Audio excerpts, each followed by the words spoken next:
ठीक है, हमने अब तक स्ट्रेस के बारे में डिस्कस किया। First of all we have discuss about the strength. सोम के अंदर हमारा मेन एम क्या है, उसके बाद मैंने रिजिड मटेरियल, डिफॉर्मेबल मटेरियल का डिस्कशन किया। Next we have to detail discussion about the stress. Now the next point in stress is the classification of stress. Next point is the classification of stress. Next point is classification of stress. Next point is classification of stress. Next point is the classification of stress. ठीक है, चलते हैं आगे classification की ओर। क्या है classification? तो stress जो बेसिकली होती है that is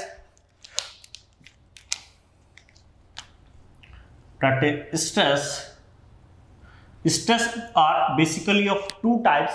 First one is the normal stress. Stress basically आपकी two types की होती है. First one is the normal stress and second one is the shear stress. Stress basically are of two types. First one is the normal stress. Stress basically are of two types. First one is the normal stress. First one is the normal stress and second one is the shear stress. Second one is the shear stress.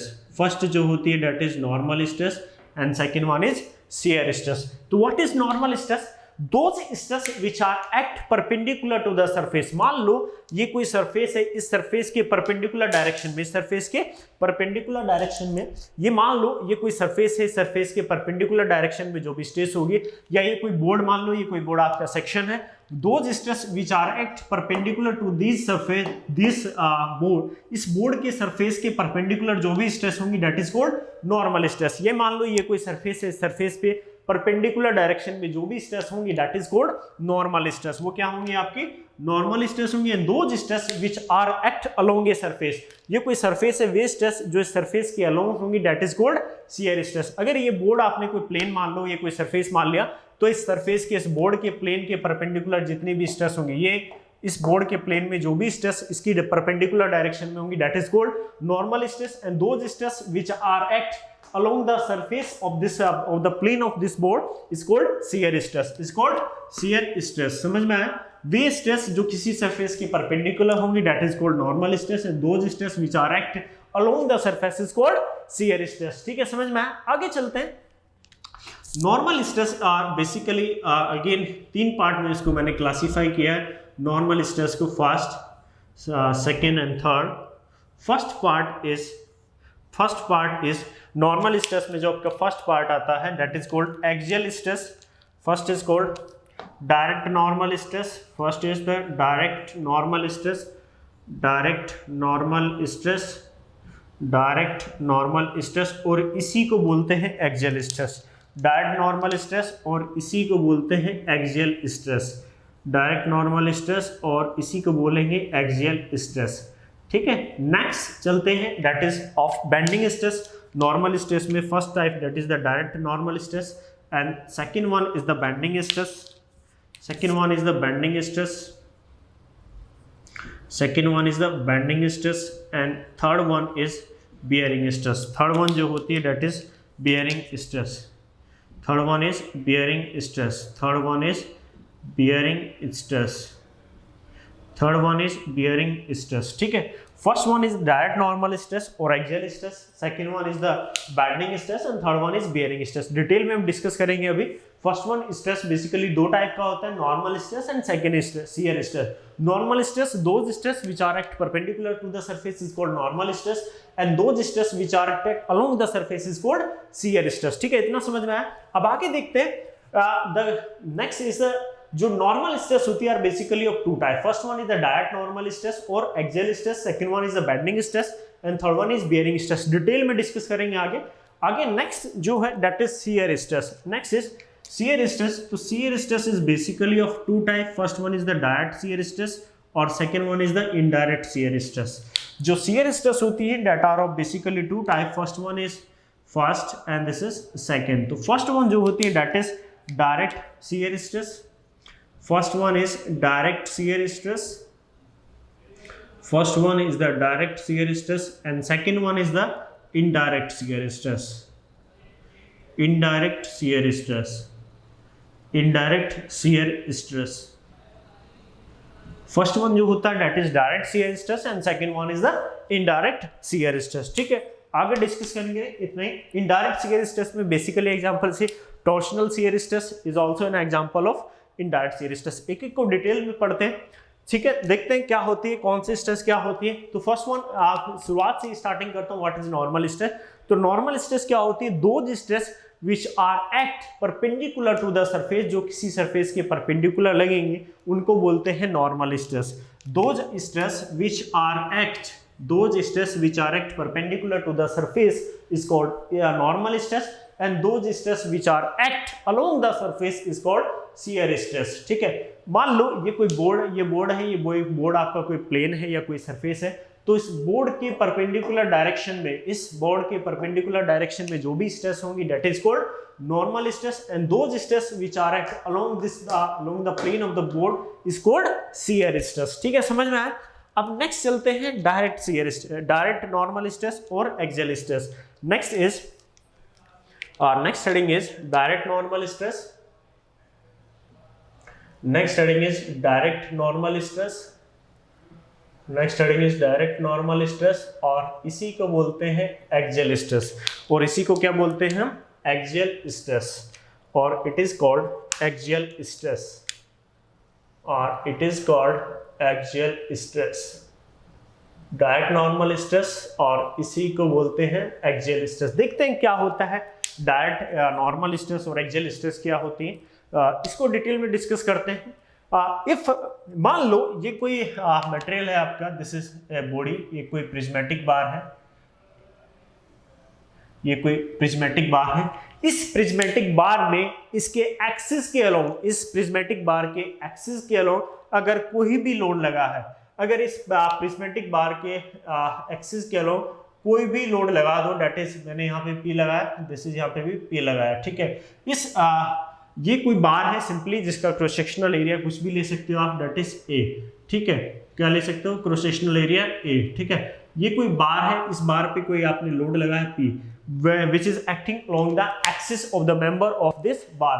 अगर इस axis के along कोई भी load लगा है तो उस load की वजह से हर एक सेक्शन पे जो भी स्ट्रेस डेवलप होगा that is called direct normal stress, और we can say stress which is develop due to direct application of load. Load के डायरेक्ट एप्लीकेशन की वजह से जो किसी भी सेक्शन पे जो स्ट्रेस डेवलप्ड होता है that is called direct normal stress और एक्सियल स्ट्रेस। आपने लोड लगाया P, मान लिया क्रॉस सेक्शनल एरिया है A। जब मैं स्ट्रेस का कॉन्सेप्ट समझा रहा था मैंने वहां पे भी बताया था, यहाँ पे इंटरनल रेजिस्टिंग फोर्स किसके इक्वल होगा, P, तो यहाँ पे स्ट्रेस कितना आ जाएगा, P/A। अगर स्ट्रेस इज कांस्टेंट, अगर वो स्ट्रेस इस सेक्शन पे यूनिफॉर्म है या कांस्टेंट है, अगर वो स्ट्रेस इस सेक्शन पे कांस्टेंट है या फिर यूनिफॉर्म है, then it is called simple stress, then it is called simple stress. अगर इस लोड की वजह से इस सेक्शन x पे आपकी स्ट्रेस कैसी हो जाए, कांस्टेंट हो जाए, आपकी स्ट्रेस कैसी हो जाए, कांस्टेंट हो जाए या फिर यूनिफॉर्म हो जाए, then it is called simple stress. तो उसको क्या बोलते हैं, then it is called simple stress। उसको मैं क्या बोलूंगा, simple stress, then we can say it is simple stress, then we can say it is simple stress। ठीक है, आगे चलते हैं, या इसी को दोबारा मैं रिपीट कर देता हूं। सबसे पहले what is direct normal stress और एक्सियल स्ट्रेस।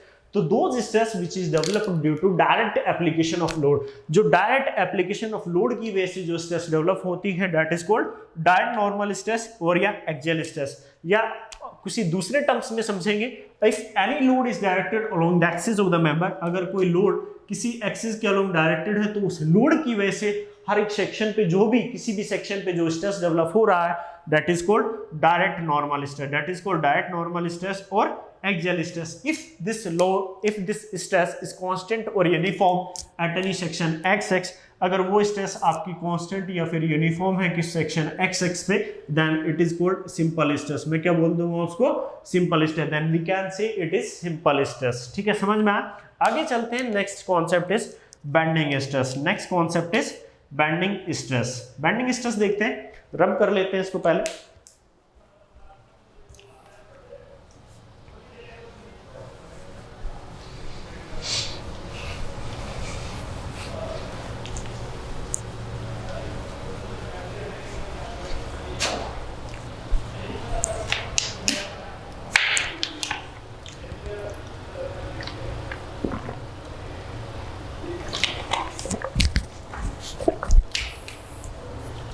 नेक्स्ट पॉइंट देखते हैं, दैट इज बेंडिंग स्ट्रेस।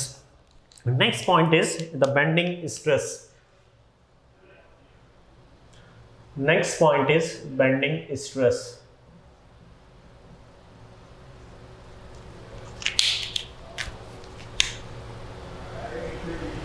क्या होती है बेंडिंग स्ट्रेस? तो those stress which is developed due to the bending moment at any section x is called bending stress। Way stress जो bending moment के जो those stress which is developed by the bending moment is called bending stress, and these stresses are varies linearly across the section, 0 at the neutral axis and maximum at the outermost fiber। देखते हैं, मान लो ये कोई simply supported beam है, this is a simply supported beam which is rested on a two supports. ये एक simply supported beam है आपका which is rested on the two simple support. First one is this and second one is, ठीक, this is the neutral axis, this is the neutral axis.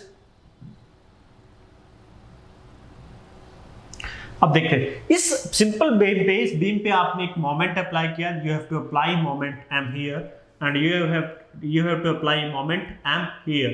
तो इस moment की वजह से बीम क्या होगा? बेंड होगा। बीम क्या होगा? बेंड होगा। जब बीम बेंड होगा, बीम की शेप बनाता हूं मैं, बेंडिंग शेप।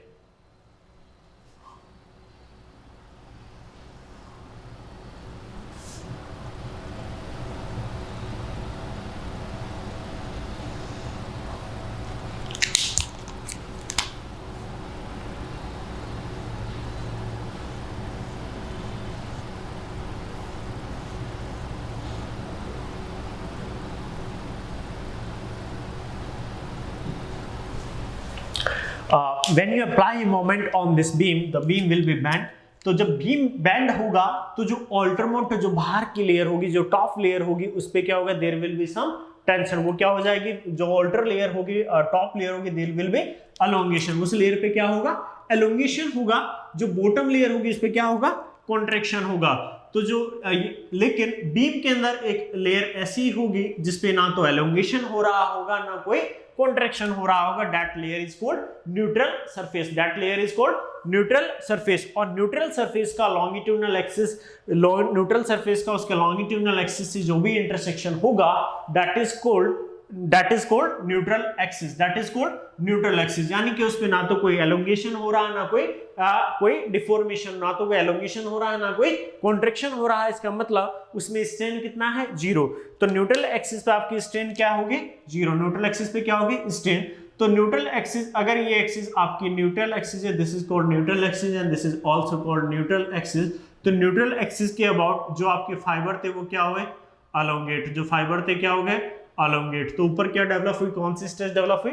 Tensile stress. और जो न्यूट्रल एक्सिस के नीचे के फाइबर वो क्या हो गए? आपके कंप्रेस हो गए। वो क्या हो गए? आपके कंप्रेस हो गए। तो कौन सी स्ट्रेस डेवलप हुई? Compressive stress. कौन सी स्ट्रेस डेवलप हुई? Compressive stress. If you are talking about the right hand side, neutral axis के ऊपर जो फाइबर थे आपके क्या हुए? अलोंगेट। और न्यूट्रल एक्सिस के बिलो जो आपके fibre, that will B contract. क्या हो गए? वो कॉन्ट्रैक्ट हो गए। तो उस पे जो स्ट्रेस होगी, that will be compressive stress. क्या होगी? Compressive stress. मैंने बोला था those stress which is developed due to the bending moment is called bending stress and these stresses 0 at the neutral axis. कितनी होती है न्यूट्रल एक्सिस पे? 0 होती है। These stresses are 0 at the neutral axis and varies linear across the section. कि section के along कैसे vary करती है? लीनियरली वेरी करती है। Maximum at the outermost fibre. Maximum कहाँ होगी? अल्टरमोस्ट फाइबर पे क्या होगी? अल्टरमोस्ट जो फाइबर होंगे उन पे क्या होगी? मैक्सिमम होगी। समझ में आया? दोबारा से फिर रिपीट कर देता हूं, व्हाट इज बेंडिंग स्ट्रेस? तो those stress which is developed due to the bending moment are called bending stress. वे स्ट्रेस जो बेंडिंग मोमेंट डेवलप करते हैं, that is called bending stress and these stress are 0 at the neutral axis। these stress are 0 at the neutral axis and they varies linearly across the section। वो section के लोग कैसे vary करती है? linearly very करती है। और maximum at the outermost fiber and are maximum at outermost fiber पे क्या होंगे? maximum। अगर बीम पे आगे ये डिस्कस कैसे होंगे, जब हम बेंडिंग स्ट्रेस वाला चैप्टर डिस्कस करेंगे तो हम डिटेल में डिस्कस करेंगे कि टॉप फाइबर पे ही टेंसाइल क्यों हुआ, न्यूट्रल एक्सिस के ऊपर टेंसाइल कब होगा, न्यूट्रल एक्सिस के बिलो टेंसाइल कब होगा, या न्यूट्रल एक्सिस के अबाव कंप्रेसिव कब होगा। जो बेंडिंग स्ट्रेस वाला चैप्टर हम डील करेंगे, हम इसको डिटेल में देखने वाले हैं बस, ठीक है। यहाँ पे बस सिंपली आपको जानना है व्हाट इज बेंडिंग स्ट्रेस, क्या होता है, क्यों डेवलप होता है और इसके वेरिएशन क्या होते हैं, ठीक है, इतना समझ में आया। अब आगे चलते हैं, नेक्स्ट है bearing stress. Next is the bearing stress, the third point is the bearing stress. तो बियरिंग स्ट्रेस क्या होती है, third topic is bearing stress. Third topic is bearing stress. Third topic is bearing stress. तो bearing stress क्या होती है, what is bearing stress. तो bearing stress are nothing but these are the compressive stress developed at the contact surface of two structural member. दो structural member के contact surface पे जो भी कंप्रेसिव स्ट्रेस होगी that is called bearing stress. मान लो एक structural component था, ये मान लो ये कोई एक स्ट्रक्चरल कंपोनेंट है, this is the first structural component which is rest on a surface, which is simply rested over a simple on a surface। ये एक स्ट्रक्चरल कंपोनेंट था which is rested on a surface। इस structural component के ऊपर आपने दूसरा एक structural component रख दिया, that is second structural component रख लिया, सेकेंड 2, उस पे एक लोड अप्लाई किया आपने, एक लोड अप्लाई किया that is P, load apply किया P। तो मैंने बोला कि व्हाट इज बियरिंग स्ट्रेस। तो bearing stress are nothing but these are the compressive stress developed at the contact surface of two structural member. दो structural member थे आपके पास, structural member 1 and structural member 2। इन दोनों के कॉन्टैक्ट सरफेस पे जो भी कंप्रेसिव स्ट्रेस डेवलप होगी that is called bearing stress, that is called bearing stress. इन दोनों स्ट्रक्चरल मेंबर के कॉन्टैक्ट सरफेस पे जो भी स्ट्रेस डेवलप हो रही है that is called bearing stress. क्या बोलेंगे उनको, बियरिंग स्ट्रेस बोलेंगे। मान लो अगर मैं FBD ड्रॉ करूं, if we are drawing the FBD, अगर इस स्ट्रक्चरल एलिमेंट पे एक डाउनवर्ड फोर्स लगा P, तो इस P को बैलेंस करने के लिए यहाँ पे कितना फोर्स लगना चाहिए, that is bearing force P। अब अगर मैं दूसरे सेगमेंट का FBD बनाऊं, अगर इस पे फोर्स P अपवर्ड लगा है तो इस पे कैसा लगना चाहिए, डाउनवर्ड डायरेक्शन में। इस डाउनवर्ड को बैलेंस करने के लिए यहाँ पे कैसा फोर्स लगना चाहिए, P। तो दोनों में कॉन्टैक्ट सरफेस पे कैसे फोर्स लगे हुए हैं, कंप्रेसिव फोर्स। कैसे लगे हुए फोर्सेस, कंप्रेसिव फोर्स अप्लाई हो रहे हैं दोनों सरफेस के ऊपर, and this force divided by the bearing area. Bearing area मान लो जो सेगमेंट नंबर 1 है उसका एरिया है A1, सेगमेंट नंबर 2 का स्ट्रक्चरल एलिमेंट का एरिया है A2। तो जो आपकी बियरिंग स्ट्रेस होगी, sigma bearing stress is come out to be this load कितना है सेगमेंट पे P divided by bearing area, bearing area कितना है आपका A2, बियरिंग एरिया कितना है A2, कितना है बियरिंग एरिया A2। तो दोनों स्ट्रक्चरल मेंबर के कॉन्टैक्ट सरफेस पे जो भी कंप्रेसिव स्ट्रेस डेवलप हुई that is called the bearing stress, that is called bearing stress. समझ में आया। चलिए आगे देखते हैं। फर्स्ट वन हमने डिस्कस किया डायरेक्ट नॉर्मल स्ट्रेस या एक्सियल स्ट्रेस, सेकंड वन हमने डिस्कस किया that is bending stress, and third one is bearing stress.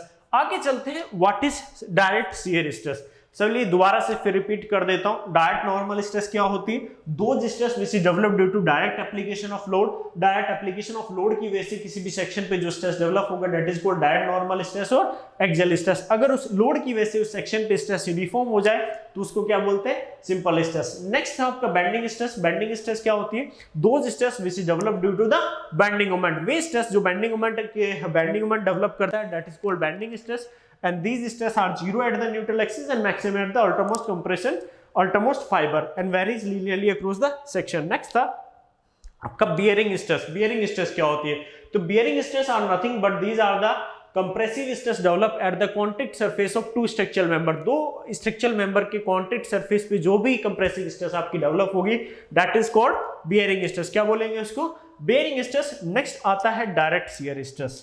Next stress is direct shear stress. देखते हैं इसको डिटेल में, डायरेक्ट शियर स्ट्रेस को।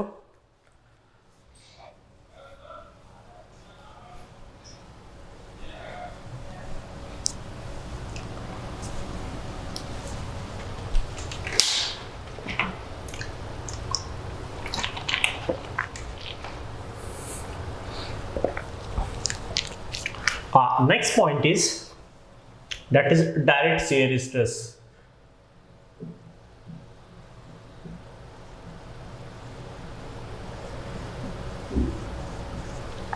Next point is direct shear stress.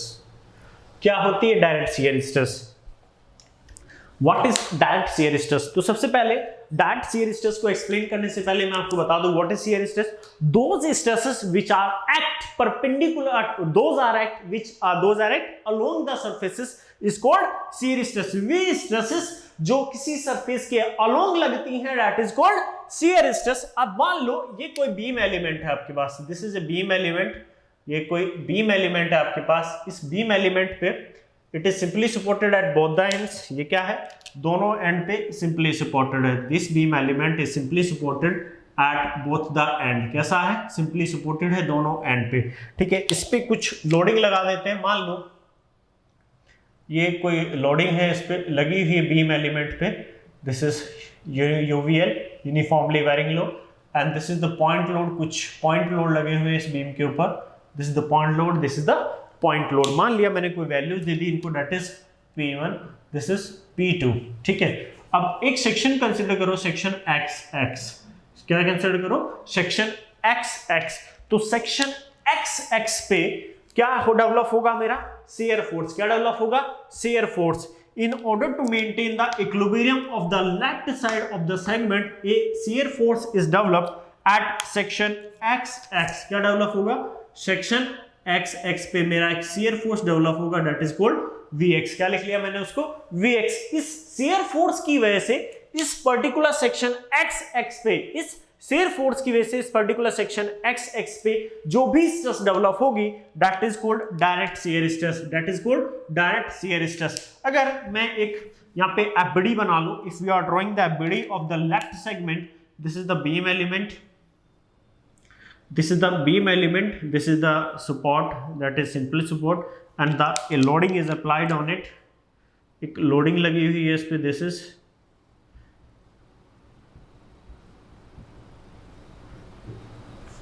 ये आपका section है XX, this is our section XX। ठीक है, in order to maintain the vertical equilibrium, इस के वर्टिकल इक्विलिब्रियम को मेंटेन करने के लिए इस सेक्शन XX पे एक शियर फोर्स डेवलप होगा, that is VX। We know beam में स्ट्रक्चरल एलिमेंट में कुछ शियर फोर्स होता है। क्या होता है शियर फोर्स आगे डिस्कस करेंगे नेक्स्ट चैप्टर में, जब हम shear force and bending moment वाला चैप्टर पढ़ रहे होंगे। तो सेक्शन पे क्या है? Shear force. इस शियर फोर्स की वजह से इस सेक्शन पे जो भी स्ट्रेस डेवलप्ड होगा that is called direct shear stress. That is called direct shear stress. Shear stress which is developed due to the direct application of shear force is called direct shear stress।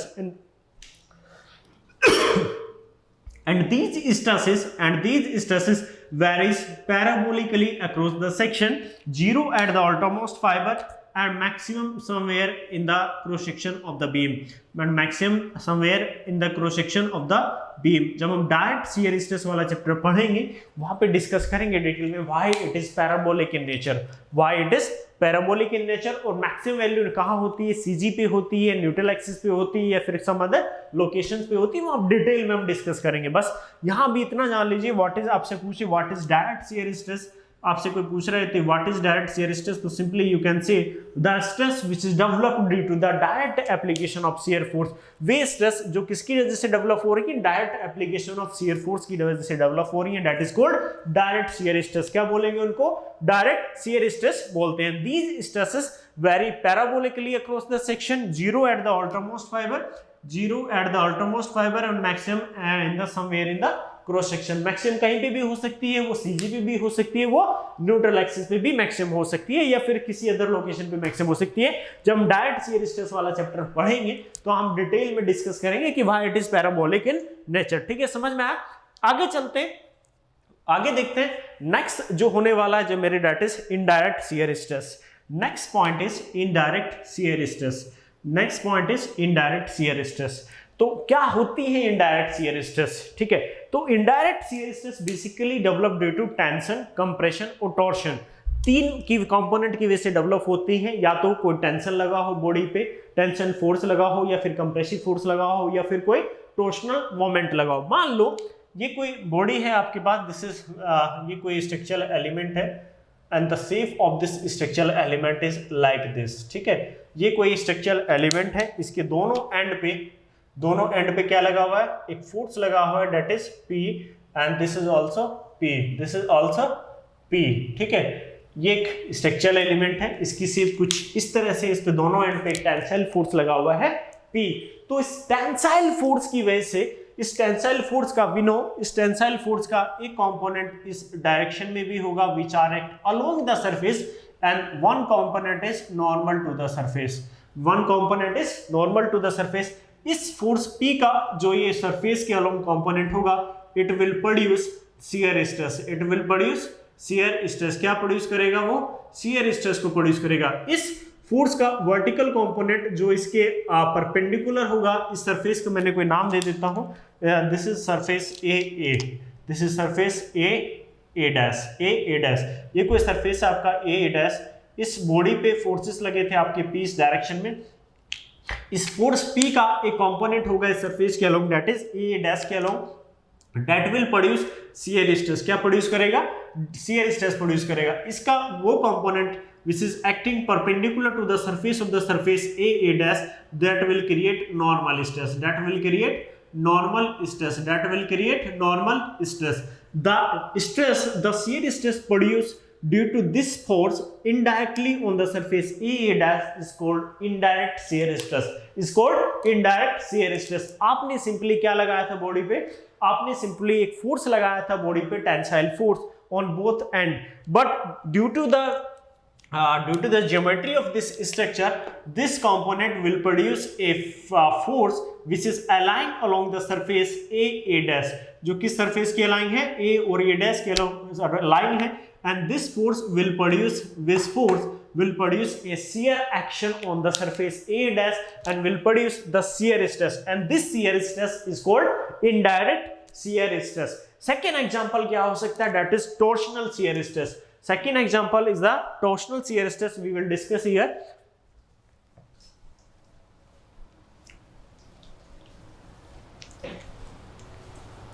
मान लो ये कोई shaft है आपकी, this is the shaft,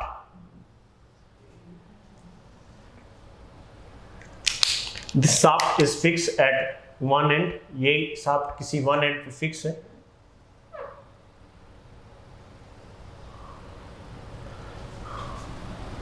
ठीक है।